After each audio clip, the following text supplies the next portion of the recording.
Assalamualaikum warahmatullahi wabarakatuh. Selamat datang dan selamat berjumpa lagi buat kalian yang lagi mampir, lagi-laginya 3 kali lagi mampir di channel Awas di belakang ini. Gue ucapkan banyak-banyak terima kasih buat kalian yang sudah jadi penonton dan pendengar setia di channel Awas di belakang ini. Dan buat kalian yang baru datang dan belum subscribe dulu channel ini, gratis kok. Jadi subscribe dulu channel ini sekarang. Satu cerita sebelum gue ronda datang dari seseorang bernama Andre, yang dia nyeritain pengalamannya waktu dia masih ada di kampung halaman di daerah Jawa Tengah. Andre ini memang nyebutin di mana, daerah mana, kota mana tempat dia tinggal. Tapi berhubung cerita ini berhubungan atau berkaitan dengan yang namanya ilmu hitam, jadi terpaksa dengan berat hati gua samarkan tempat di mana dia tinggal. Langsung saja ke cerita. Waktu itu Andre masih di kampung halaman dan dari kecil sampai dia bertemu dengan sosok itu, kehidupan Andre ini biasa-biasa saja. Andre kan rumahnya itu taruhlah di sebelah utara, dan Andre ini punya tetangga di seberang jalan yang ada di sebelah selatan. Komplek yang atau pemukiman yang padat, jalannya ini juga sempit, bukan jalan yang bisa dimasuki 2 mobil. Mungkin 1 mobil pun agak susah. Sampailah datang di mana ada seseorang yang datang belakangan di waktu Andre berumur sekitar 17 tahunan. Seseorang itu datang dan baru Andre kenal, datang ke rumah yang di depannya. Seseorang itu bernama Bu Ratna. Sekilas memang Andre itu lihat Bu Ratna ini mirip dengan sosok ibu atau sosok pemilik rumah yang ada di depan. Dan ternyata setelah Andre tahu, Bu Ratna ini adalah adiknya pemilik rumah itu yang bernama Bu Retno. Bisa dibilang kembar. Perbedaan signifikan yang Andre lihat di antara keduanya, antara Bu Ratna dan Bu Retno itu, kalau Bu Retno ramah, baik, suka menyapa dan lain sebagainya. Sementara Bu Ratna itu kebalikannya. Dia agak sedikit tertutup, gak bisa diajak ngobrol, dan cenderung pendiam. Awalnya Andre itu gak masalah sama perangainya atau sikapnya Bu Ratna. Tapi lama-kelamaan Andre punya cerita mistis tersendiri yang dialami karena sosok Bu Ratna itu. Sampailah di suatu saat dimana di suatu pagi Andre nggak sengaja dengar percakapan orang tuanya atau ibunya dengan neneknya di kampung di daerah Purworejo. Neneknya dari daerah Purworejo maksudnya. Mendengar percakapan antara ibunya dan neneknya itu, Andre ini ya terkesan ibunya tuh marah-marah. Dan setelah dia tahu ternyata ibunya tuh bukan marah ke neneknya. Jadi kayak bilang, wah itu Jarwo itu jangan sampai gitu dong Bu. Jarwo itu jangan dibiarin aja. Jangan sampai Jarwo itu terjerumus sama lemah-lemah kesesatan kayak gitu Bu. Oh pokoknya marah di sana ibunya. Setelah ditanya kenapa dengan yang disebutkan namanya tadi Jarwo ini adalah pamannya atau pakdenya dari Andre itu sendiri. Setelah ditanya ternyata ibunya mengutarakan kalau Pakde Jarwo itu nggak sengaja ketahuan mau mengambil jalan pintas pesugihan karena usahanya yang selalu gagal. Di dalam telepon itu pun ibunya Andre sempat marah-marahin Pakde Jarwonya secara langsung. Dan ibunya cerita Pakde Jarwonya ini ngeyel banget. Dan entah kenapa ya apa yang dipikirkan sama Pakde Jarwo ini, Kalau biasanya orang-orang itu ketahuan mau pakai ilmu hitam, dia agak malu atau gimana, tapi mungkin udah kalap pada Jarwonya ini, dia biasa aja dan dia pengen niat buat melanjutkan, ingin mencari jalan pintas dengan cara pesugihan itu. Akhirnya singkat cerita, setelah telepon itu, ibu dan ayahnya Andre ini berdiskusi. Yang hasilnya mereka mau bawa Pade Jarwo ke rumah mereka di daerah kota X ini. Di kota X, ayahnya Andre ini pengen Pade Jarwo itu usaha. Dan bukan cuman dibiarkan begitu saja, tapi ayahnya Andre ini bersedia mencarikan lapangan pekerjaan. Dan bukan cuman itu, jadi biaya keseharian Pade Jarwo itu ditanggung. Gak enak gimana kan? Enak banget malah. Datanglah Pade Jarwo ke kota X. Di sana dia tinggal bersama keluarga Andre sampai benar-benar layak dapat pekerjaan. Balik lagi ke ceritanya Bu Ratna di suatu hari, karena begini ya. Antara Pade Jarwo dan kisahnya Bu Ratna ini ada yang bisa kita petik hikmahnya nanti. Jadi gue sengaja tadi lompat dulu ceritanya ke Pade Jarwo, sekarang lompat lagi ke Bu Ratna. Di suatu sore, kebetulan lagi hujan gede. Rumahnya Andre kedatangan tamu. Oh iya, gue hampir lupa. Jadi ibunya Andre ini punya tradisi yang patut kita contoh sebagai orang yang bertetangga. Selama dia bertetangga di sana, ibunya Andre ini selalu ngirim-ngirim makanan. Gak banyak, masing-masing ya sedikit lah. Sedikit-sedikit, ke tetangga ini sedikit, ke sana sedikit, termasuk Bu Retno pun kakaknya Bu Ratna kebagian, selalu kebagian. Tapi gak semua tetangga itu ngasih balik. Gak semua, termasuk Bu Retno. Bu Retno adalah orang yang sesekali aja ngirim makanan balik ke ibunya Andre. Nah, di sore itu kedatangan tamu, yang mana tamunya itu adalah anaknya Ibu Retno, Nilam, cewek cantik.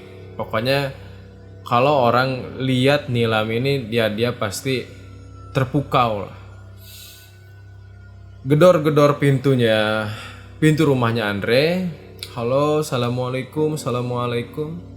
Andre keluar, dibuka, dan Nilam memang sudah bawa rantang. Tapi bukan Nilam yang bikin Andre fokus. Andre fokus ke belakangnya Nilam. Ini Nilam, Andre malah fokus ke sosok yang ada di belakang Nilam, jauh di belakang, di depan rumahnya Bu Retno. Ternyata di sini lagi ada Bu Ratna yang lagi berdiri menghadap ke samping dengan tatapan yang kosong sambil diguyur hujan. Andre kan langsung negur Nilam, "Lam, itu tuh nggak disuruh masuk tuh." Nilam jawab sambil nengok, "Oh itu ya, nanti juga balik sendiri."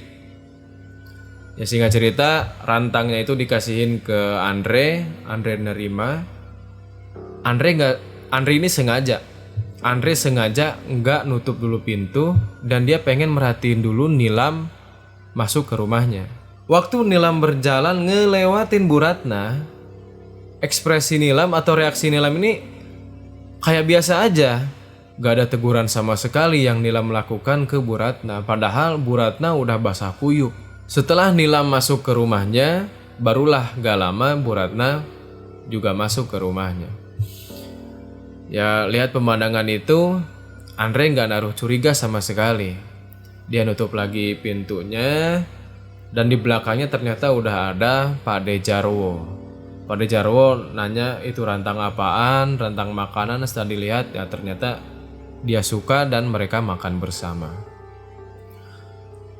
Beberapa minggu kemudian, di suatu malam jam 10 waktu itu, Andre waktu lagi tidur nggak tidur, mimpi nggak mimpi. Jadi Andre ini mau tidur di antara keadaan mimpi nggak mimpi.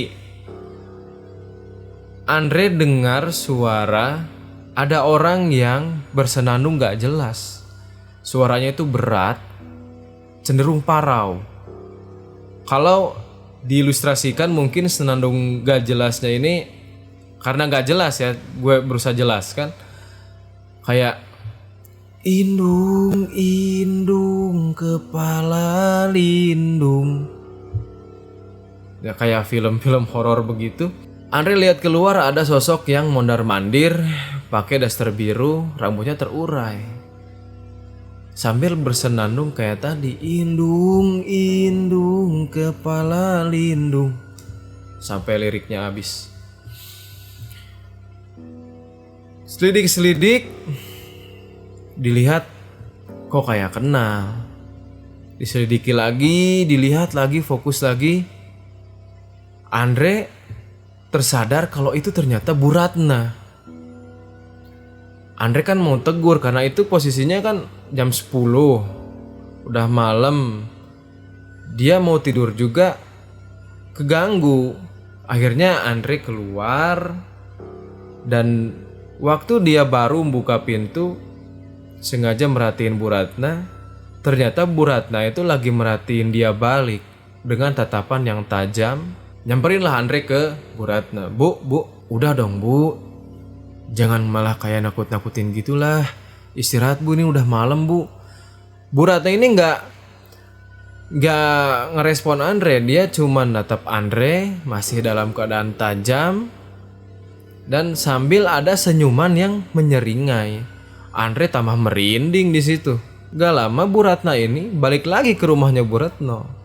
Sambil jalannya itu pelan dan bersenandung yang gak jelas tadi. Ya makin merinding kan. Setelah Andre pastiin Bu Ratna masuk ke rumahnya Bu Retno, Andre balik lagi ke rumahnya. Di pintu rumahnya, Andre tiba-tiba denger ada suara parau yang manggil dia. Andre, kurang lebih lah seperti itu. Di situ Andre langsung kaget, buka pintunya, masuk kamar, langsung dia selimutan. Di selimut itu dia agak menggigil karena yakin kalau yang manggil itu bukan manusia. Dan memang nggak ada manusia lagi kan di sana selain Andre. Sementara Bu Ratna tuh udah balik lagi ke rumahnya Bu Retno. Di dalam kamar, Andre sambil ketakutan yang hebat, dia ini ngerasa ada kejanggalan di luar rumahnya. Bukan kejanggalan kayak yang tadi, kayak ada satu sosok yang lagi nungguin dia di luar rumah. Karena ya mungkin dia saking menggigilnya, kakinya nggak bisa diem, gak sengaja nendang gorden jendela kamar. Srek, kebuka.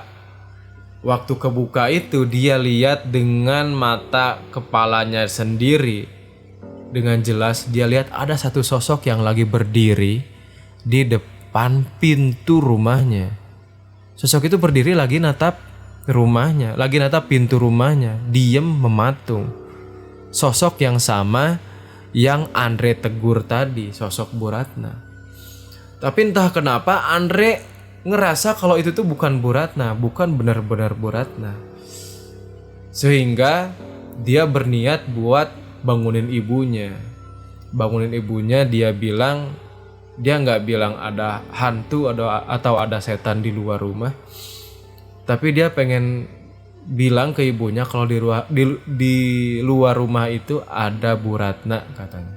Keluar kamar lah dia sambil ngendap-ngendap, sambil terus merhatiin pintu rumah karena takut sosok itu ngebuka kayak di sinetron gitu, atau kayak di film-film sosok itu ngebuka dan ngagetin Andre. Sambil mundur dia masuk ke kamar ibunya, ngebangunin ibunya. Mah, ada Bu Ratna mah. Ada Bu Ratna. Oh, mau apa Bu Ratna kesini? Gak tahu mah. Pokoknya tuh di luar kayaknya ada perlu sama mama. Ya udah, ibunya bangun duluan ke pintu rumah. Andre dari belakang ngikutin. Waktu dibuka, iya bu. Loh, gak ada siapa-siapa. Bu Ratna gak ada di sana. Dan Andre pun lihat memang Bu Ratna itu gak ada di sana. Loh, nak, tadi katanya ada Bu Ratna. Iya bu, belum juga Andre ngomong gitu, di seberang rumahnya Bu Retno lari. Bu, minjem mobil boleh nggak bu? Minjem mobil boleh nggak? Loh, buat apa Bu Retno? Ini bu, adik saya Ratna bu. Adik saya Ratna kecelakaan. Kecelakaan apa bu? Dia tadi nyayat tangannya sendiri pakai pisau. Alah, Andre di situ kaget. Karena dia ngerasa sosok yang tadi diam di depan pintu rumah itu kayak ngasih tahu dia sesuatu. Bakal ada kejadian yang memang harus malam itu juga mereka bertindak. Akhirnya ibunya Andre masuk ke kamarnya lagi buat bangunin ayahnya Andre. Mereka langsung menyiapkan mobil, langsung berangkat ke rumah sakit. Sementara rumahnya Andre ini dititipkan ke Pak Dejarwo. Di perjalanan ke rumah sakit itu Andre juga ngalamin hal yang sedikit gak masuk akal. Jadi memang Bu Ratna ini tangannya ini udah tersayat pisau, bersimbah darah begitu, meringis, kesakitan. Tapi Andre lihat di sela-sela di tengah-tengah Bu Ratna ini meringis kesakitan.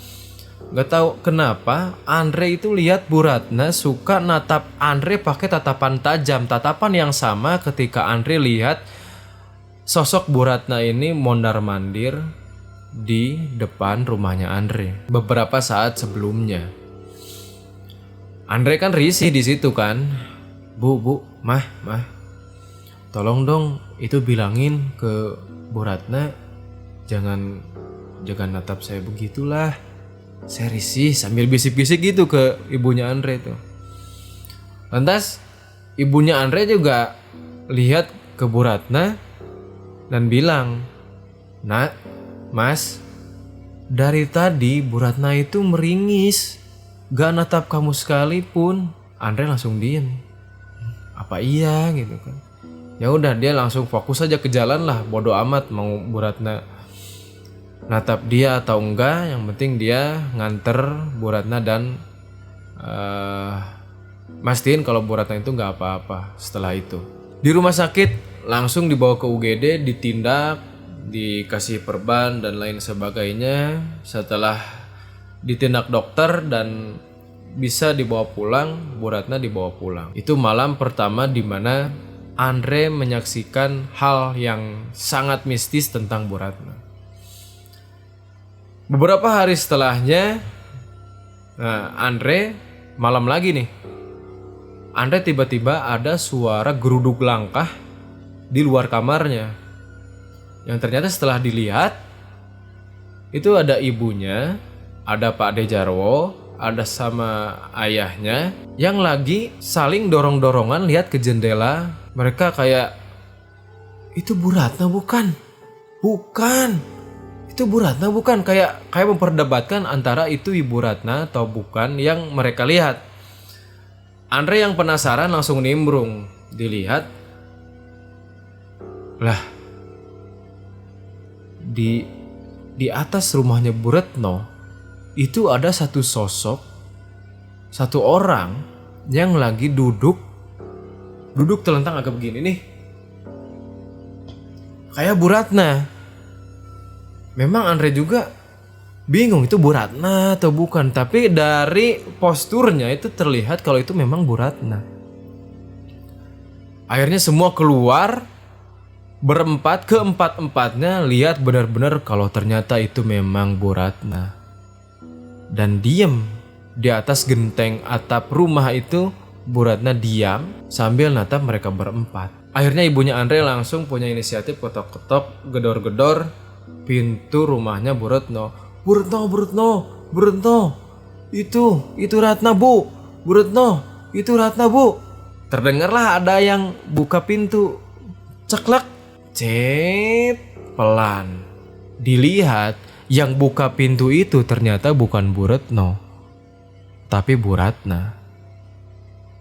Dan mereka bertiga, Andre, ayahnya Andre sama Pak Ade Jarwo langsung lihat ke atas kan, ke genteng. Dan ketiga-tiganya lihat Bu Ratna yang di atas berubah jadi kepulan asap. Pes. Mereka bertiga langsung bingung, ini apa ini? Dan bukan cuman itu, ternyata Bu Ratna yang bukain pintu tadi langsung pingsan, plak. Akhirnya mereka langsung gotong Bu Ratna masuk ke dalam rumah. Di dalam rumah ternyata dalam keadaan gelap, Bu Retno ini keluar kamar sambil kucak-kucak mata. Lihat mungkin di tengah rumah kok ada banyak orang. Loh, itu kok adik saya kenapa? Udah gak sadarkan diri, udah dikerumunin banyak orang. Diceritain lah kayak apa yang diceritain tadi. Bu Retno langsung kayak kelihatan kayak orang bingung dan gak banyak ngomong. Akhirnya ya dibawain kayu putih, berusaha buat disadarin. Dan tragisnya sadarnya itu gak sebentar, lama gitu. Sampai sekitar jam 8 pagi baru sadar. Dari kejadiannya itu sekitar tengah malam. Lumayan kan? Dari kejadian itu kondisinya Bu Ratna berangsur menurun. Andre nyaksiin betul tuh kulitnya Bu Ratna yang semakin ngeriput. Padahal umurnya itu ada di bawah Bu Retno karena adiknya kan. Dan Andre pun menyaksikan tubuhnya Ibu Ratna itu semakin kurus, semakin kering, kayak yang gak punya daging, kayak tinggal kulit cuman tulangnya doang. Bahkan Andre bisa lihat urat-urat hijau yang cenderung menghitam yang ada di tubuh Bu Ratna. Matanya juga blotot, membelalak begitu. Terus yang paling mengerikan kalau dilihat itu rahangnya yang semakin hari semakin menyilang.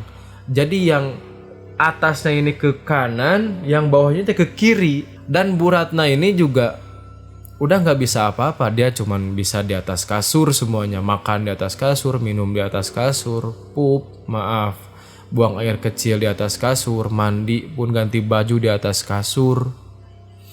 Ya semua itu diurus oleh Bu Retno. Sampai akhirnya Bu Ratna meninggal. Nah, waktu prosesi pemakamannya ini Andre bener-bener lihat kayak sinetron azab.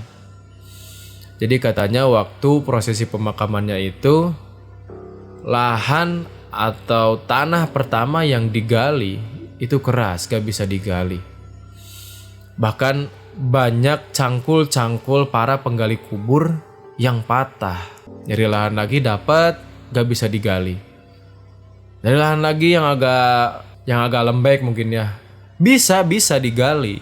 Tapi ketika digali sampai ke dasar, ya agak 2 meter lah ya, 2 meter dalamnya, para penggali kubur ini dikagetin sama kemunculan binatang-binatang tanah kayak kalajengking, kayak lipan, kayak kecoa, kayak cacing. Bahkan ketika Andre ngelihat sebentar begitu, itu ada beberapa ular yang ada di dalam tanah itu. Sampailah di lahan terakhir, memang masih tetap banyak binatang tanah, tapi keluarga udah pasrah lah. Bahkan Bu Retno pun udah nangis-nangis, udah meratapi. Ya udahlah, katanya kuburin aja, nggak apa-apa. Akhirnya ada penggali kubur yang inisiatif, ya udah dituruninnya jangan langsung diturunin sama kita, tapi pakai tali tambang. Karena ngelihat kondisi di dalam kuburnya itu, gak ada yang gak mungkin kalau kaki orang itu gak ada yang tersengat. Pasti tersengat sama binatang-binatang itu. Akhirnya diturunin lah sama tali tambang. Tali pocongnya itu dilepas dulu di atas, langsung dimasukin ke liang lahat. Meskipun posisinya agak kurang ideal, tapi berhubung banyak binatang yang membahayakan, akhirnya ya udahlah dikubur dikubur, dan berakhirlah prosesi pemakaman itu.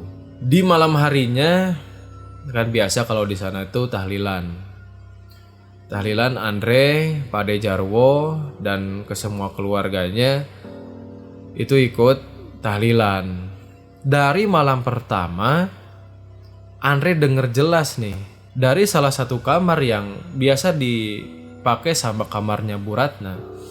Andre suka denger ada suara orang yang manggil, suara yang sama dengan suara waktu Andre ketemu atau negur sosok Bu Ratna di malam pertama dia ngalamin hal mistis tentang Bu Ratna. Andre.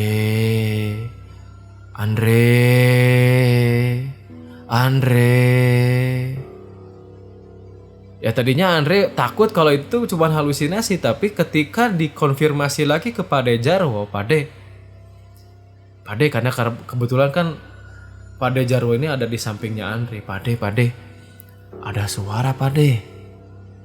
Kata Pade Jarwo, iya Pade juga denger. Ini suara manggil-manggil kamu kan? Lihat ke sekitar, orang-orang itu pada fokus.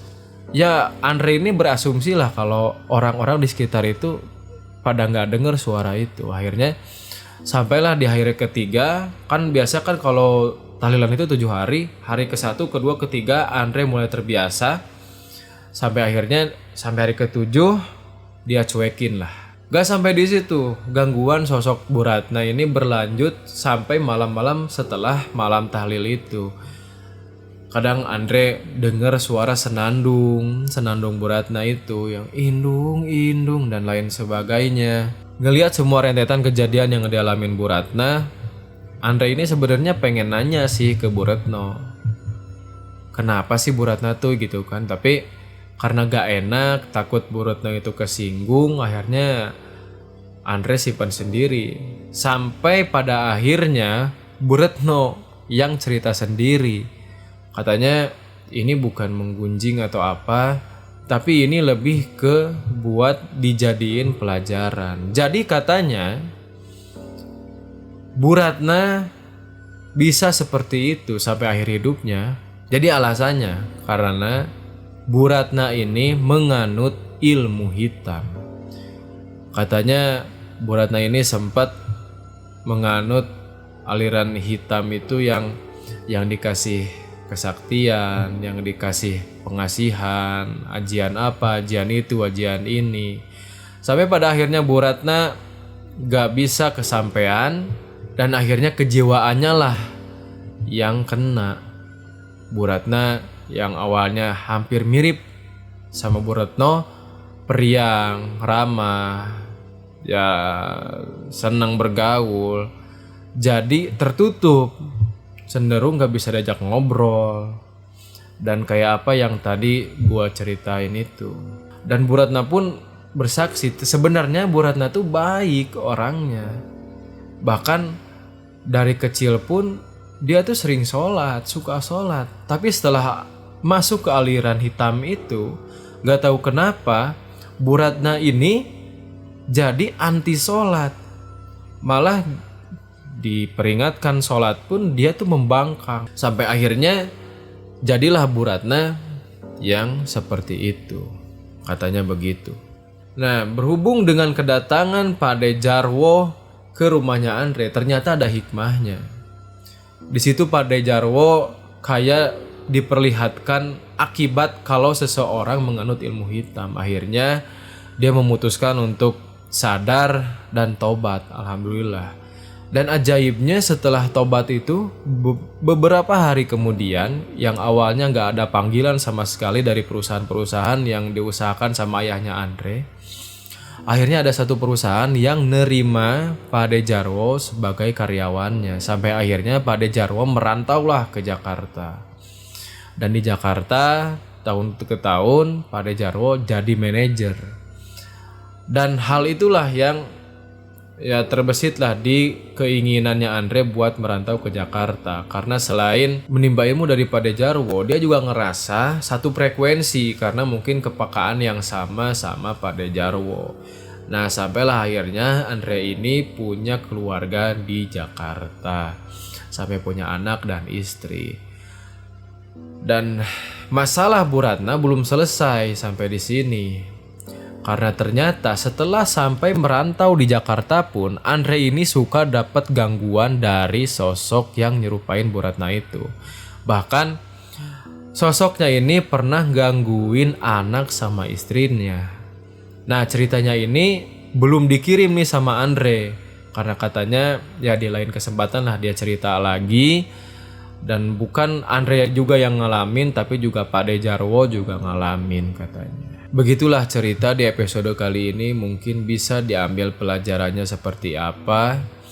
Dan mohon maaf juga dengan kata-kata gue yang kurang berkenan. Terima kasih buat kalian yang udah nonton video ini sampai detik sekarang. Kalian luar biasa.